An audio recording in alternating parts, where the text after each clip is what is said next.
Good morning. Sino po si Chris? Saan po dito si... okay. Si Chris. Itong sa ibaba. Oo, si Chris, no? Tapos si Pig. Nasa itaas. O hindi. Ma'am Pig, saan po kayo ngayon, ma'am? Sa? Kuwait. Alright. Oo. Si Sir Chris, no? Saan po kayo ngayon, Sir Chris? Sa Riyadh po. Nasa Riyadh. Tapos nasa Kuwait ho ito si Ma'am, no? Ma'am, harap po sa camera, ma'am. Okay. Sige. Pareho pong walang mga asawa? Walang boyfriend, girlfriend? Okay, sige. Usap po kayong dalawa ha para makilala nyo ang isa't isa. Timer start! Pasok. Wanted. Sweetheart. Wanted. Chris pa talaga pangalan. Oo. Sige na, magtanong ka na. Ano bang ano? Tagasan ka? Ano, sa Leyte, pero sa Maynila ako nag-i-stay. Single mom ka? Or single? Single mom.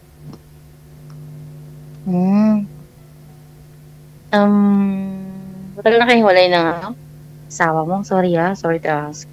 Or, hiwalay kayo or ano? Ako, matagal. Ilang taon na? Since, 7 months pa lang baby ko. Yung bunso. Matagal na pala. Baka kasi may tendency na magkabalikan ba kayo? May naging may naging jowa ka na ba na less? Or less lover ka ba talaga? Ever since. Yung first na nakalitin partner ko talaga is less. Before ako nagkaroon ng anak. Bago kayo nagka-asawa ng boyfriend, ng lalaki, ma'am? Okay. Parang kaya ako nagka-asawa parang hindi naman siya plinano pero biglaan, parang ganun. Okay. So, para po sa kaalaman ng mga viewers natin, no, si Chris po, lesbian po siya.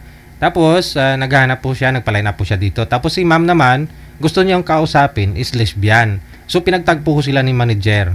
Yun po yun sa mga nagtatanungan ng mga viewers natin. Opo.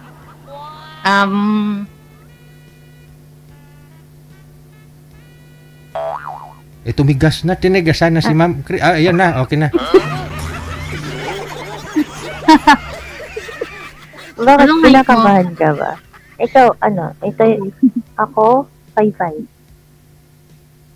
Maliit lang ako. Okay lang yan, magpapantay rin tayo. Eddie, wow. Ikaw naman, Tawag na to? single ka din ba? Oo, single ako. Kailan yung huli? Last relationship ko is LDR. Toxic kasi kaya initawan ko na. Mahirap kasi. LDR na nga kayo tapos toxic pa. Like, wala na akong peace of mind, puro anxiety and depression na yung nararamdaman ko. Kaya binitawan ko na. Ikaw, kailan yung last relationship? Kailan yung huli mong karelasyon na less? Actually, kami hiwalay. Ano daw? 6 days pa lang kaming hiwalay. Ano? Pero wala naman na kasi toxic na din. Parang as in, ayoko na. 6 days ago pa lang kayong hiwalay? 6 days Oo. ago, 1 week pa lang? Sa akin, about Actually, 4 months naman na. kami, on and off, laging hiwalay. Kaya lang, siya lang din naman parang ayaw, ganun. Ngayon na lang din talaga Ganyan ako din. nag-decide na kasi nagpakatanga na talaga ng sobra. Ganun. Lesbian po yun, mama? Siyempre, pag mahal mo kasi yung tao, kahit gaano pa kadami ng red flag, wala. Mas tatanggapin mo ng tatanggapin kasi nandun na yung point na gusto mo na mag-settle dun sa isang tao. Pero, pag ayaw talaga, wala tayong magagawa, di ba? Ako na lang din ang sumuko kasi about cheating kasi. May third party.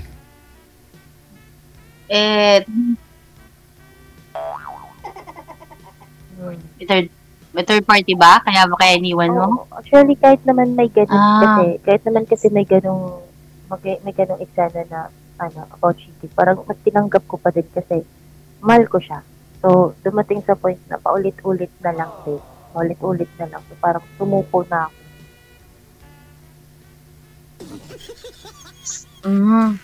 Sa akin naman kasi walang third party involved. Talagang toxic lang, overthinker.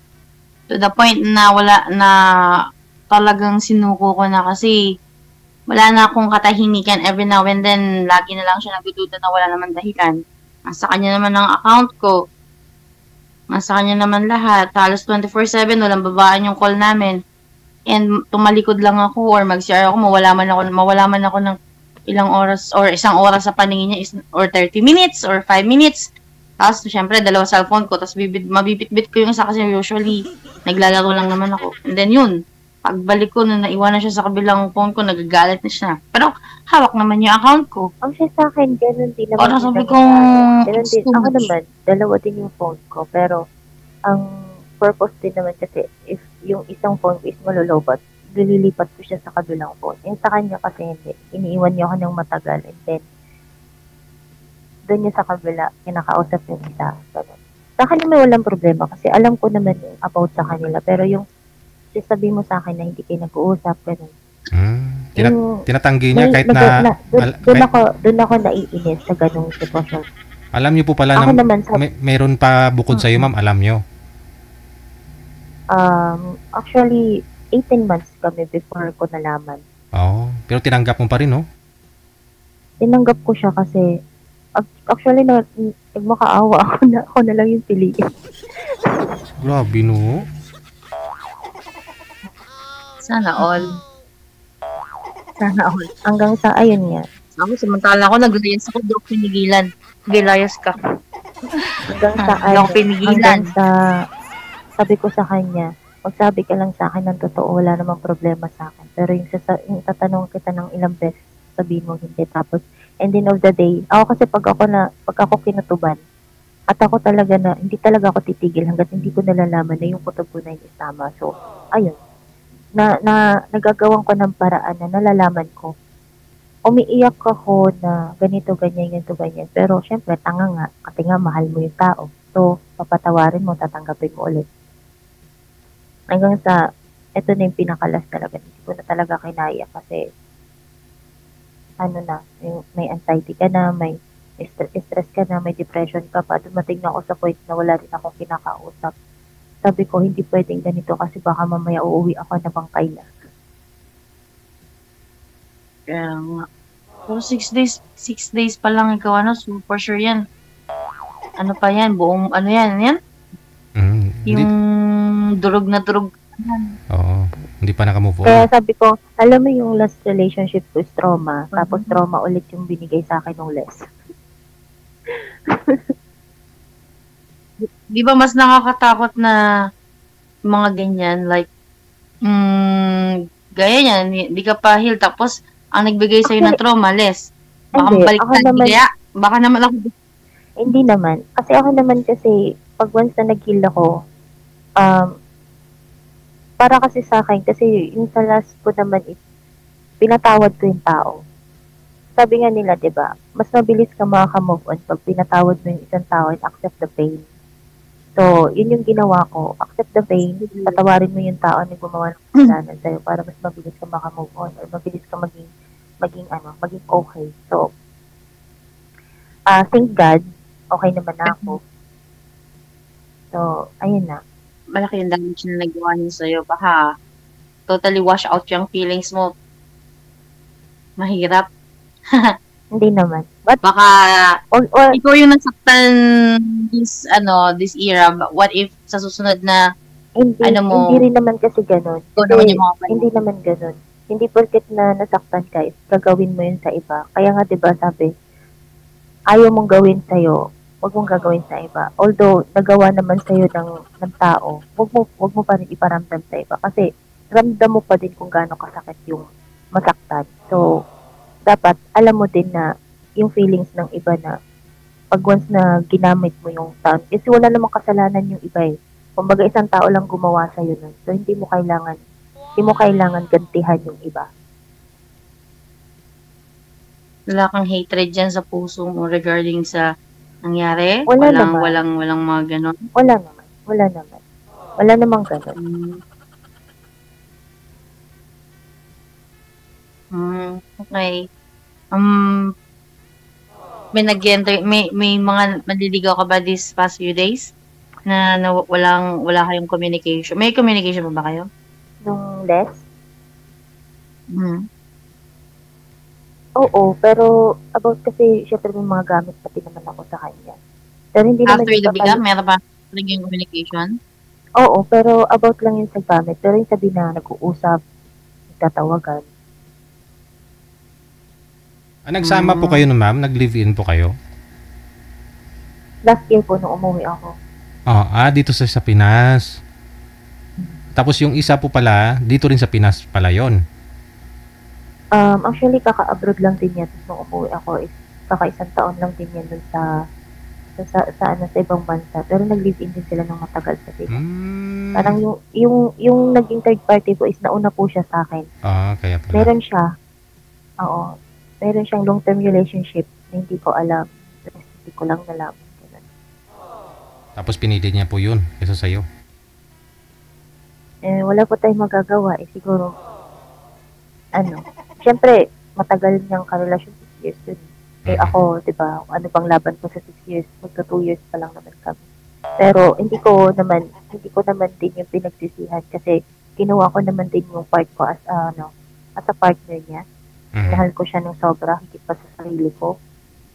And, yung kahit malayo ako, pinaramdam ko naman sa kanya na mahal ko siya kasi may mga effort din naman akong ginawa na iniintindi ko siya sa sarili ko na mahal ka na ba? Minsan pinapadalan ko siya ng food or minsan nag-uutos ako ng tao na lutuin yung mga food na lutuin sa kanya pero syempre malayo ako, diba? So, ayun, nag-uutos lang ako sa iba tapos pinapapadala ko sa work. Grabe yung pagmamahal yun Pero may daway, matanong ko lang po, may anak po kayo, ma'am? Mga anak? Meron po. Ilan po anak ninyo? 3. Pero dalawa yung nasa akin at yung panganay ko sa papa. Okay. Bali yung dalawa niyo pong anak sa magulang niyo po ngayon? Apo.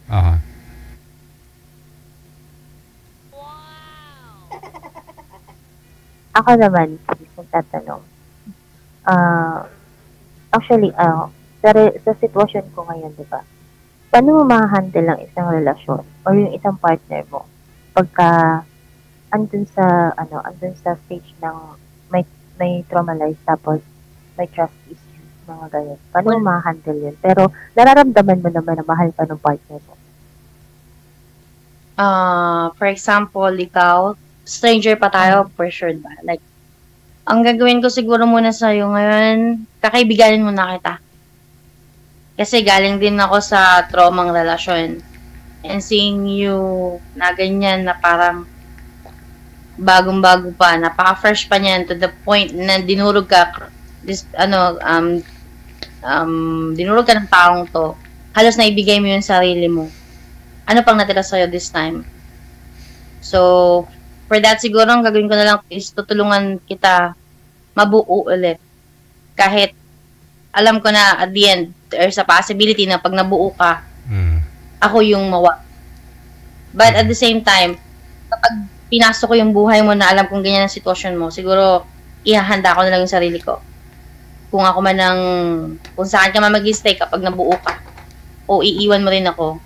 Kasi, heal ka. Like, laging-lagi naman siguro ganyan yata ang role ko eh. Halos lagi ko namimit mga broken, tapos pag nabuo na sila, lumalabas na yung mga bagay na hindi ko nakita nung wasak sila. Tapos nung nabuo sila, ayun, Like what, ma'am? nung nag-heal na sila, Ano po yun? Parang pag na gumaling na ho sila, okay na sila, iniwan ka, ganun. parang doon na lumalabas yung mga toxic ano nila at mga toxic na attitude nila, like Oo. bago ko siya nakilala hindi siya ganoon, then after a few months na okay na sila, unti-unti na silang naging okay, bumalik na sila sa pagiging sila kasi broken nga sila, let's say nawala yung sarili nila kasi naibigay nila natin sa last relationship nila. Ako yung Ginamit. hindi man totally fixed, but tinulungan ko sila. Tinulungan ko yung taong yun na maibalik yung sarili niya. Nung naibalik yung sarili niya, doon ko nakita yung mga bagay na hindi ko masyadong napansin, yung mga small details. Then yun, ako yung naiwan. Pero no more grudges kasi simula pa lang naman, alam ko na yung lugar ko kung saan ako. And Ako naman din kasi, before ko naman din siya naging alam naman niya na may trust issues ako kasi meron din akong na-trauma din naman ako before. Pero hindi yun yung naging hindi ko yun, tawag nito? Hindi ko siya naging excuse sa kanya. So, kahit may trust issues ako, tinantabi ko yun, mas binigay ko ulit yung buong tiwala ko sa kanya. And then, kasi sabi ko sa sarili ko, if ever na may pumasok sa, may tao ulit na pumasok sa buhay ko, gusto ko yun na yung tao na yun na makakasama ko habang buhay. Na kahit gaano kadami yung struggles ng relasyon namin is, hindi ako susuko. Hanggat kaya kong intindihin yung sitwasyon, iintindihin ko. Kahit gaano kahirap yung sitwasyon, mag-i-stay ako. Hanggang sa, kahit mukha na akong tanga, nag-stay pa rin ako kasi mahal ko siya. Iba kasi, iwan ko, pero iba kasi ako magmahal. Pag once na kasi na nag-start na ako na mahalin yung tao, tuloy-tuloy na yan.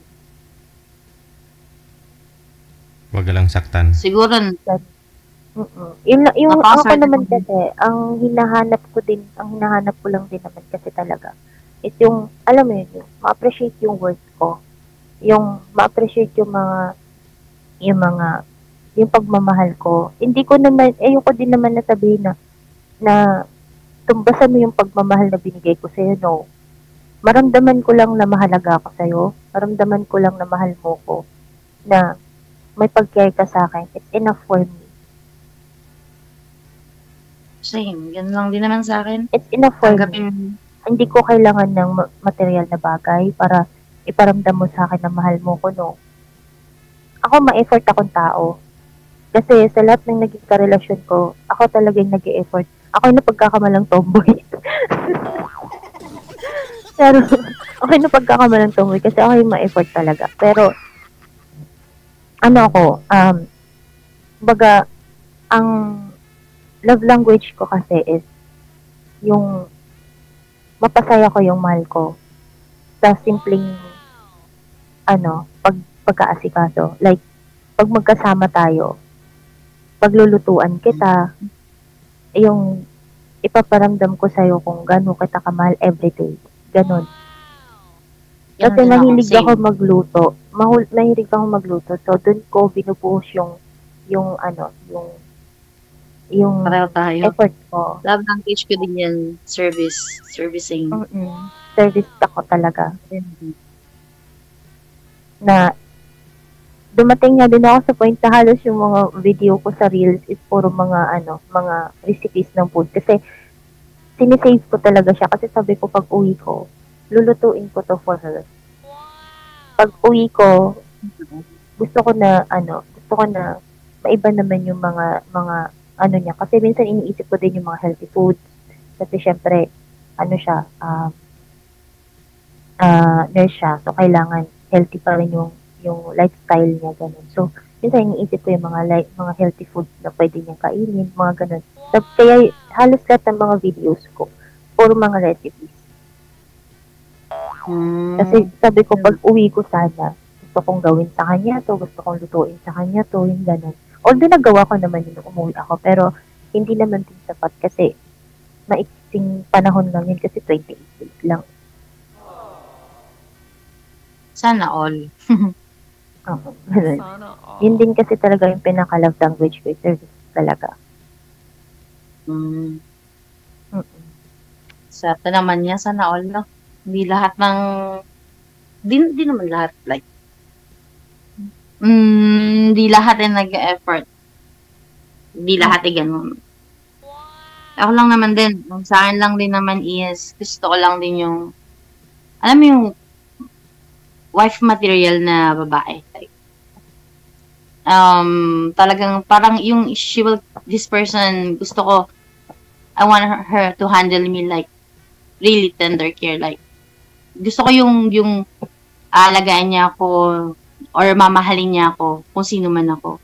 Kasi honestly, may sensitive din talaga ako. Sensitive ako in a sense of showing love. Masyado kung, ang tawag ito, mapagmasid ba, observant ba? Hindi ko alam eh. Medyo may pagka, kasi ako like, siguro dahil sa nangyari sa akin, I've been into a relationship na, mga failure relationship, na alam ko na naman, nabigay ko din yung best ko. Talaga mahirap may side. Talaga. Sobrang hirap kasi lalo na pag nagmahal ka ng sobra tapos in the end of the day, ikaw lang din yung nawasak. Yung alam mo yung pinapangarap mo na kaya mo iniingatan na hindi ka makasakit ng tao kasi yun yung ayaw mong mangyari sa buhay mo. Yun yung ayaw mong mangyari sa sarili mo. Pero in the end of the day, ikaw pa rin yung nasaktan. Pero wala naman tayong magagawa. Kasi, ganun talaga eh. Ganun naman talaga yung buhay. Kailangan mong masaktan para matuto sa mga nangyari. So, isa na lang yung nasa isip ko is, learn na lang. Lesson learn na lang. Talaga. Kaya minsan sinasabi nila na, nakakasama talaga magmahal ng sobra. Pero, depende kasi yun sa tao na minahal mo. Siguro mali lang talaga yung taong minahal ko, kaya ganun. So, wala. Yeah. kahit sabihin mo na nakakasama magmahal ng sobra. Pag once na nandun ka na sa sitwasyon kasi na ganun, kahit anong pigil mo sa sarili mo na huwag ibigay lahat ng pagmamahal, hindi mo mapipigilan yun eh. Hindi mo talaga nagsusurrender ka ba ng account sa partner mo? Ibibigay ka ng account? Oo, depende. Pero pag once kasi na sinabi mo na privacy natin parehas, okay, iintindihin ko I respect your decisions, ganun. Nagbibigay ako, pero wag nang bubuksan yung kasi meron kaming GC ng family ko dito na hindi talaga pwedeng ma-expose kasi it's about politics. Kasi yung family ko, it's politician. I mean, kaya hindi pwedeng may mga may family GC talaga kasi kami na hindi pwedeng nagbibigay din ako ng account, but kasi ito nga last relationship parang kasi sabi ko nga ako talaga minsan hindi ako nanghihingi ng account ng partner ko kasi yun na lang yung privacy mo sa sarili mo, yung personal mo, like yung account mo, Facebook mo or anything na social media account. Pero kasi sabi ko, kahit kunin ko yung account mo na yan, pag manloloko kang tao, magloloko ka, even kahit lahat ng account mo, ibigay mo yan sa akin. Pag manloloko ka, magloloko ka in another way. Yan kasi tama din naman. Kaya, sabi ko, kahit kunin ko yan, kahit tingnan ko yan araw-araw, kahit bantayan kita dyan. Sabi nga, kahit nga yung aso, diba? Kahit ganun tali mo sa aso, pag once na naglandi yan, gagawa ng paraan yan para lang makastahan yan. Para lang makastahan. Ganun yun. Kahit anong bantay mo sa isang tao, pag once is a cheater, maghahanap ng paraan yan. Silosa ka ba? Lahat naman tayo, may ganong may ganong feeling. Yung tolerance mo about jealousy, gaano ka strength? Gaano ka... Ako naman, pag nagsiselos ako, oo. Pero pag nagsiselos kasi ako, nasa lugar, hindi ako magsiselos na in the point na nagsiselos ako tapos pupuntahan kita, aawayin kita kasi nagsiselos ako, no. Pag nagsiselos ako, malalaman mo, tahimik lang ako. Hindi ako nagsasalita. Mm. Gano'n, yung Kakausapin last, mo ako, may nakarelasyon ka na ba na last na live-in, di ba? Ano yung pinaka-longest mo? 6 years. Yung pinaka-first 6 relationship ko na live-in partner ko, since 17 years old ako, tas yung last is nasa 30 plus. 6 years yung pinaka-longest mo? Mm. Ano yun, nag-live-in Pero- talaga kayo? Oo, live-in talaga kami. Kasi, nakilala ko siya, siya, ex-mate lang. Tapos, pinuntahan ko talaga siya sa Maynila kasi nasa probinsya ako, nasa Leyte ako that time. Ang ginawa ko, lumuwas talaga ako ng Maynila. Sana all. Lumuwas ako ng Maynila, nakapag-meet ako sa kanya. Tapos until na, ayun, nag-decide kami na magsama. Kasi, ayon sa kanya ng, di ba, hindi pa naman open yung LGBT before.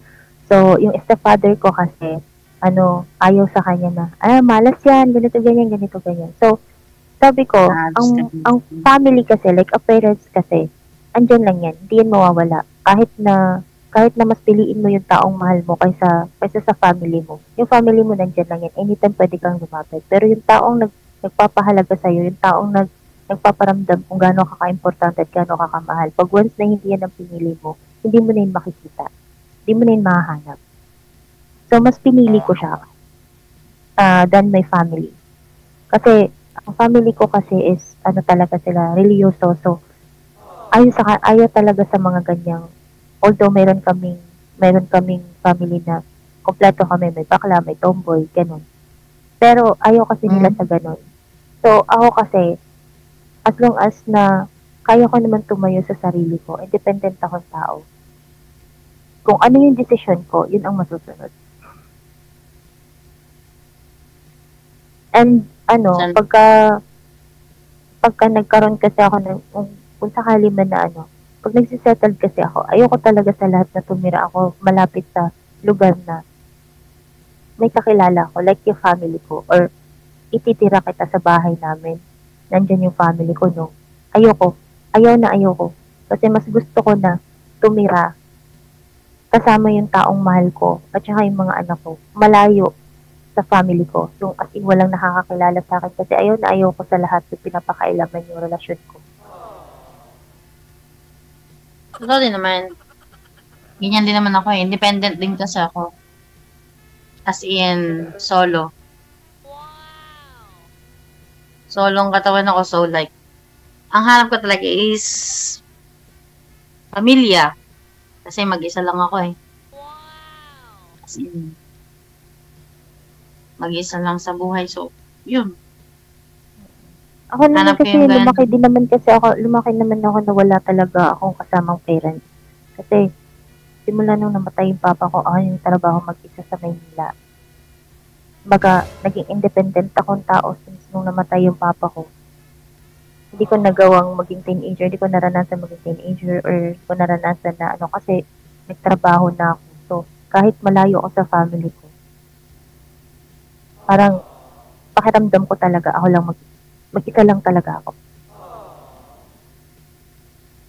Naman, 18 ako nang naging independent ako. As in, ako lang din nang nag-survive ng sarili ko. Teka, solo ko eh. Yun, naging mag-isa na ako ng tuluyan. As in, solo life. Minsan nga may nagsasabi sa akin, mas matigas ang ulo mo kasi hindi ka sumusunod sa magulang. No. Hindi nyo pwedeng husgahan ng isang tao porket ganun yung naging desisyon.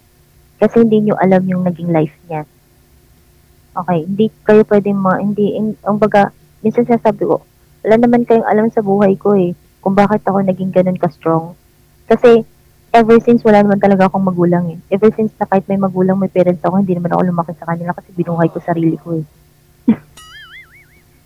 So, Diba? wala naman, kahit Kumbaga, pero nasa mundo, andun nasa pa rin yung part na, andun pa rin yung part na tumutulong ako sa parents ko. Tumutulong ako sa kanila na nagtatrabaho ako, nagbibigay ako. Kaya, good. Kasi simula nung namatay yung papa ko, parang ako yung naging nanay at saka naging tatay. Hindi mo 15 years talaga sa old ako, ang dami ko nang naging trabaho, naging katulong, naging... Kasi wala yung papa ko eh. So may mga kapatid ko maliliit pa. Sana all. Like, bait mo naman.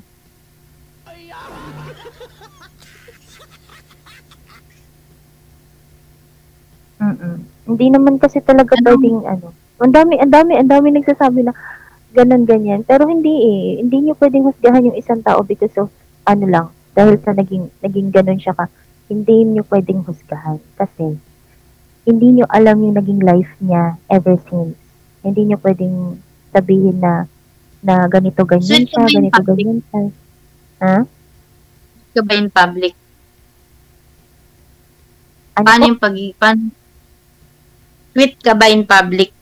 Paano mo pinakikita yung sweetness mo or yung... Actually, kahit sa labas talaga, as in ang showy ko talaga, as in napaka-showy ko. Ay, naayaw ko na malayo kasi pag naglalakad tayo, gusto ko nakahawak sa akin. Anong setup mo kapag LDR ka? Pwede yung LDR. For example lang, paano mo pinapakita yung sweetness mo sa kanya? Mararamdaman mo na yun. Basta mararamdaman mo yung caring ko, yung love ko kahit malayo tayo. Basta lahat ng attention ko na sa'yo, lahat ng oras ko na sa'yo. Anong lagi Ano yung Ha? nakakapagpa-trigger ng inis mo or ng jealousy mo? Anong mga bagay yun na nakakapagpa-trigger sa'yo?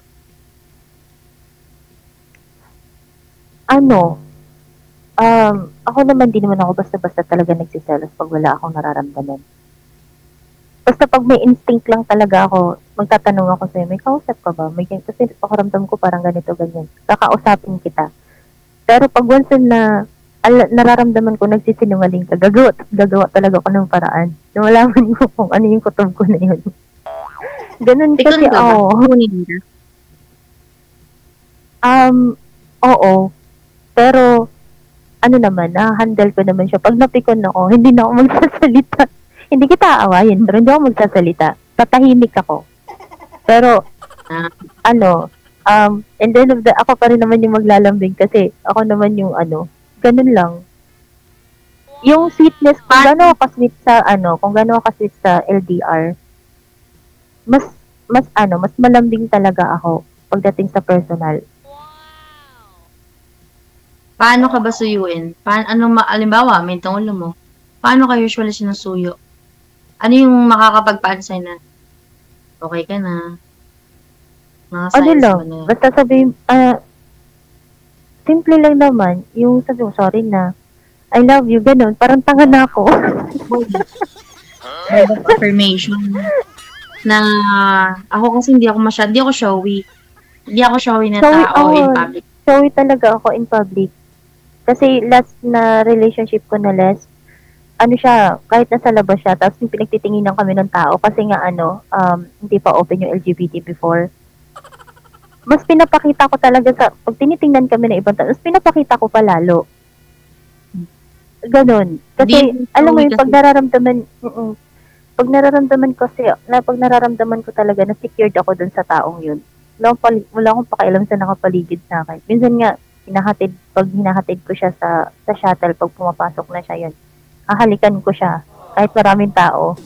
Sa labas, pag naglalakad, ayoko malayo ka sa akin. Gusto ko naka-holding hands ka, gusto ko malapit ka lang, nakadikit ka saan, ganun. Sana all. Ako kasi hindi ako masyadong sa pub. Selective places lang yung pagiging showy ko or yung depende lang din sa sitwasyon kung pwede alam yun, like, hindi ako masyadong PDA, pero selective lang. Kung kailan pwede, kung kailan pwede kong ipakita yung appreciation ko sa kanya. But at the same time, sweet ako pag kaming dalawa lang. Napaka-sweet ko.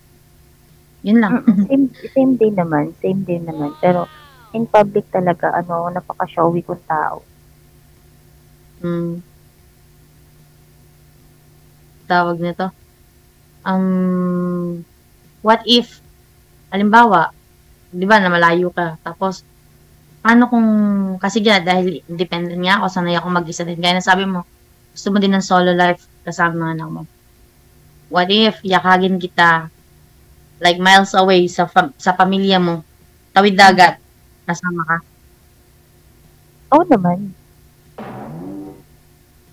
So, willing ka sa buhay na malayo talaga yung pamilya mo, as in, magtatayo tayo ng sarili natin. Oo, yun talaga yung pinakagusto ko. Malayo ako sa family ko, malayo ako sa nakakakilala sa akin.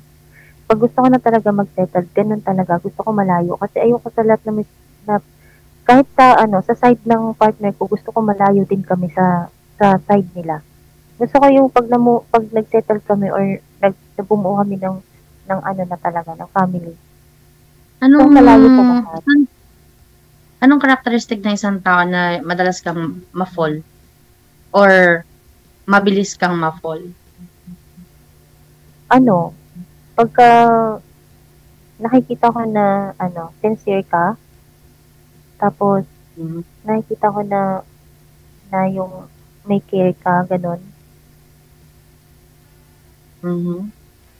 Pag na-feel ko din naman bang ma-fall? What if maraming magpapiling sa'yo na, maraming magparamdam sa'yo ng ganyan? Siguro dati oo, ganun ako. Pero ngayon sa trauma na naranasan ko, itong 2 beses na trauma na to, hindi na ako ganun kadali maniwala. Same. Kasi, alam mo yun, halos pare-parehas na lang yung words na naririnig ko na iba ako sa naging ex mo, iba ako sa mga nakilala mo, hindi ako ganito, hindi ako ganyan. It's the same words ang naririnig ko. Tapos in the end of the day, mas malala pa pala sila kaysa dun sa ex ko, yung mga ganun. Kaya parang ang hirap na magtiwala sa ganung words lang. Mas gusto ko pa na makita ko na ginagawa mo kaysa sinasabi mo. Much better pa sa akin. Kasi yung words kasi madali mong sabihin yan eh. Kahit nga yung sabihin na mahal kita, madali kong sabihin na mahal kita pero hindi talaga yan yung nararamdaman ko sa'yo. Yeah. Kasi sa panahon kasi ngayon, ang tao, lalo na pagka gustong-gusto mo yung tao, gustong-gusto mong makuha, ang daling magpanggap. Ang daling magpanggap na, gusto ko to makuha, gusto ko tong ganito, ganyan. Magpapanggap ako na mahal kita. Magpapanggap ako na may care ako sa'yo. Sa umpisa. Pero pag tumagal na kasi dadating. Powered by Gel FM 98.7. Kung gusto ko, mas nakikita ko talaga, ilabas mo yung totoong ugali mo in the first meet or in the first, pakilala mo sa akin. Kasi ayoko sa lahat na ngayon okay ka. Tapos habang tumatagal, saka mo nilalabas yung ugali mo kasi ang hirap mag-adjust. Kaya, ako kasi hindi ko kailangan magpanggap ko. Ano yung nakikita mo sa akin pag nag-uusap tayo, kung ano yung pinapakita ko sa'yo, kung ano yung ugali ko. Sa personal, ganyan din ako. Kasi sabi ko nga, kung ipapakita ko yung ugali ko, yung totoong ako, at ayaw mo sa akin, walang problema. At least pinakita ko kung ano ako. Ayoko kasi na magpanggap ako, tapos saka mo lang ako, alam mo yung magpapanggap ka para lang tanggapin ka ng tao. Tapos, in the end of the day, pag ipinakita mo na yung ugali mo, yung totoong ikaw, hindi ka natatanggapin. Kasi, kumbaga lalayuan ka na kasi hindi yan yung nakilala nila. Hindi din. Siguro, yung mga na-encounter mo. Kasi ako, hindi ako mabilis magbigay ng love. Pero once na naibigay ko, yun naman ang problema sa akin. Hindi ako makalet go. Hindi madali. Observant din kasi ako. Like, for example, meron kasi din mga tao na encounter mo na they know how to talk, but they don't even know how to listen. They keep on talking about things na gusto ko na yan, ayoko na ganito, but kasi sa relasyon, di mo mawalan toxicity. struggles, di ba? Dumating sa point na itong mga taon to, they keep talking and talking and talking, pero hindi sila marunong mag-pause, then listen for a while. Laging napaka-aggressive and laging intense. I want someone na, ako kasi minsan, mainitin talaga ulo ko, honestly. And I am looking for someone na kaya kong isettle or kaya i-manage. At yung attitude ko lang. Yan lang. Napaka-simple lang ng ano ko. I want this person to handle me properly in a way na kahit yung ugali ko lang, kasi honestly ako rin nahihirapan ako sa ugali ko, especially moody ako. May mood swing ako. Siguro sign of ano din 30 Ilang taon ka na nga pala? Magta 38. 37 ako, magta 38 ako this coming August. Kaya siguro din partly of it. Pero ewan ko, ganito na rin siguro ako ng kabataan ko rin eh. Yung mga 20s, mga 20 era ko. 20s era ko. Yan. So, gusto ko yung isang babae na may malawak na pangunawa. And, ano siya, kalma. Kalma. Yun lang bang knows how to handle my mood. Or, kasi maalaga din talaga ako. Gaya mo din, maalaga ka. Ako talaga, wala akong pamilya. Pero, for me, family-oriented ako. Kahit dumating sa point na gusto kong piliin mo ang pamilya mo over me. Pag dumating sa point na kalaban na ang pamilya, ako na yung umaatras. Kahit ipaglaban mo ko, hindi kita ito-tolerate na ako ang piliin mo. Because, ipupush kita sa pamilya mo. Kasi, walang ibang magmamahal sa'yo ng totoo kundi pamilya mo. Especially anak mo. Lagi ko rin sinasabi na pag dumating yung panahon na papipiliin ka rin ng mga anak mo, especially kapag may mga isip na kasi yan eh.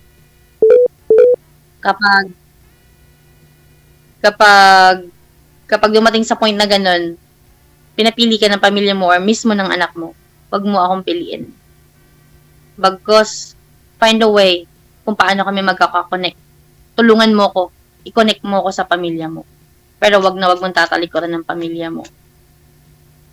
Ask for my help kung kailangan, kung anong dapat gawin. Magkaroon tayo ng teamwork. Kasi bilang ako na solo life, wala akong pamilya, gusto ko magkaroon ng malaking pamilya. No matter how hard it is, kaya kong gawin para i-connect ka sa pamilya mo at ayokong malayo ka. Pero yung magkaroon tayo ng solo life, for me, it's fine. Kasi gusto ko din yun. Bilang syempre, bilang tumatayong magiging ama ng anak mo, gusto ko rin protektahan kayo mag-iina. Ganun yung mindset ko. Like, gusto ko yung protektahan na ako ang mananagot sa inyo. But, at the end of the day, still, gusto ko pa rin na magkaroon kayo ng deep connection ng pamilya mo at ayoko rin ilayo yung mga anak mo sa pamilya mo. Gusto ko rin magkaroon sila ng deep connection. Hindi ako selfish pagdating sa ganung bagay. Kahit dumating sa point na isang araw, my family really don't like you. Piliin mo sila. Ganun. Pero, you have to find a way nga kung gusto mo talaga ako makasama. Kasi if I were in situation, ganun gagawin ko eh. Hindi ko iiwan din ng pamilya ko. But gagawa ko ng paraan para may connect ka sa kanila. Kahit mahirapan ako. Ganun. Ganun yung gusto kong mangyari. Kasi gusto ko rin ng malaking pamilya. Ayoko rin kasi magsasama tayo na tayong dalawa lang. Hindi ikot ang mundo na or hindi natin mapipigil ang mundo na atakehin tayo or siraan tayo or gawan tayo ng mga bagay na hindi maganda. Pero as long as nandyan yung pamilya mo, sila yung susuporta sa'yo. Sila rin yung posible natin takbuhan in times of struggles and trials natin. Kasi pinagdaanan na nila. And I want that bond. Gusto ko yung makabanding yung pamilya mo. Kasi, paano ko kikilala ng pamilya mo, mas kikilalanin kita doon. And, sabi ko nga, when I'm in love, I love too deep. Ganun. Masyadong malalim yung love na. Sige. No, palaliman nyo sa off-cam pag-uusap ninyo. Oo po. Tuloy-tuloy lang ang usapan. Connected na po kayo automatic. Maraming salamat sa time. Good luck. Okay po. Bye. Thank you. Ayun ho, nakita nyo po paano magmahal ang isang lesbian. Malalim.